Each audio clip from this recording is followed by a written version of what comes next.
Shumë njerëz po bëjnë një pyetje shumë të rëndësishme sot. A do ta zëvendësojnë ndonjëherë plotësisht inteligjenca artificiale ose IA mjekët tanë? Përgjigjja, thënë me fjalë të thjeshta, është jo. IA do të transformojë botën e mjekësisë në mënyra të thella. Ajo do të bëhet një ndihmëse e domosdoshme, një mjet i fuqishëm që i ndihmon mjekët të kryejnë detyrat e tyre me saktësi dhe shpejtësi më të madhe. Por ajo nuk do të zërë dhe nuk duhet të zërë vendin e mjekut njeri. E ardhmja e mjekësisë nuk ka të bëjë me zgjedhjen midis një njeriu apo një makine. Ka të bëjë me krijimin e një lloji të ri partneriteti, një ekip i mjeku dhe IA-së që punojnë së bashku për pacientin. Kjo strategji krijuese e një ekipi mjek IA është rruga më efektive përpara. Mendojeni si një pilot në një avion modern.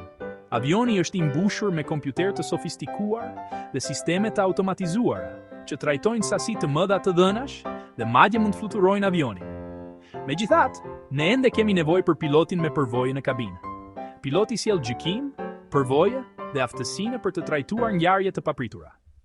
Në mjekësi, mjeku është ai pilot. IA kontribuon në mjekësi kryesisht duke përmirësuar diagnozën, duke përshpejtuar të mësuarit dhe duke rritur shpejtësinë e përgjithshme. Së pari në fushën e diagnostikimit, IA demonstron aftësi të jashtëzakonshme. Për shembull, në radiologji, një sistem IA mund të trajnohet me miliona reze X. Një sistem IA mund të trajnohet me miliona skanime CT. Një sistem IA mund të trajnohet me miliona MRI. Ai mëson të njohë modelet më të zbehta që mund të sinjalizojnë fillimin e një sëmundjeje dhe modelet që mund të humbasin nga syri i njeriut pas një turni të gjatë dhe të lodhshëm. Një shembull i vërtetë. Një algoritëm IA që zbulojnë retinopatin diabetike nga skanimet e retinës me saktësi që konkuron me ato oftalmologëve të trajnuar, duke ofruar një mjet thelbësor për depistimin e hershëm. Përtej gjetjes së problemeve, IA ndihmon mjekët të mësojnë dhe të qëndrojnë të përdisuar. Çdo ditë publikohen mijëra punime të reja kërkimore. Është e pamundur për çdo mjek të mbajë ritmin vet. Një IA mund të shoshit këtë mall informacioni në sekonda. Ajo mund të lidh gjetimet mbi një mutacion të rrallë gjenetik me simptomat e pacientit duke sugjeruar teste diagnostike. Pavarësisht fuqisë së saj të jashtëzakonshme, inteligjenca artificiale ka kufizime themelore që e pengojnë atë të zëvendësojë plotësisht një mjek njerëzor. Më e rëndësishmja është mungesa e emocioneve dhe empatisë. Mjekësia është një praktikë thellësisht njerëzore. IA është një mjet i logjikës dhe të dhënave. Ajo nuk mund të ndjejë dëmshuri. Nuk mund të ofrojë një fjalë ngushëlluese. Nuk mund të mbajë dorën e një pacienti gjatë një bisede të vështirë.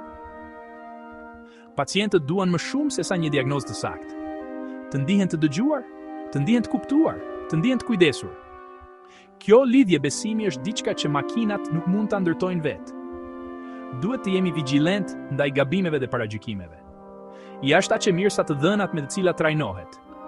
Nëse të dhënat janë të gabuara, të paplota, ose u mungon diversiteti, rezultatet mund të jenë rrezikshëm të gabuara. Duke parë përpara 5 deri në 10 vjet, mund të presim të shohim IA të bëhet një pjesë e zakonshme dhe e integruar e mjedisit klinik. Prania e saj do të ndihet jo si zëvendësim, por si një partner i besueshëm. IA do të ndihmojë me një gamë të gjerë detyrash, shërtimi fillestar i mamografive, monitorimi i pacientëve në njësitë e kujdesit intensiv për shenja të përkeqësimit. Ajo do ta bëjë procesin e diagnozës dukshëm më të shpejtë dhe më të saktë për shumë kushte. Duke automatizuar punën administrative rutinë dhe duke reduktuar potencialin për gabime të thjeshta njerëzore, si porositja e ilaçeve, ajo do ta bëjë sistemin e kujdesit shëndetësor më të sigurt dhe më efikas. Megjithatë, edhe pse IA bëhet më e sofistikuar, ajo nuk do të zëvendësojë elementet thelbësore të mjekësisë që janë unike njerëzore. Ajo nuk do të zëvendësojë marrëdhënien e thellë që formohet midis pacientit dhe mjekut gjatë viteve. Vlera e prekjes njerëzore, e empatisë dhe e marrjes së vendimeve të përbashkëta do të bëhet vetëm më e dukshme dhe më e çmuar.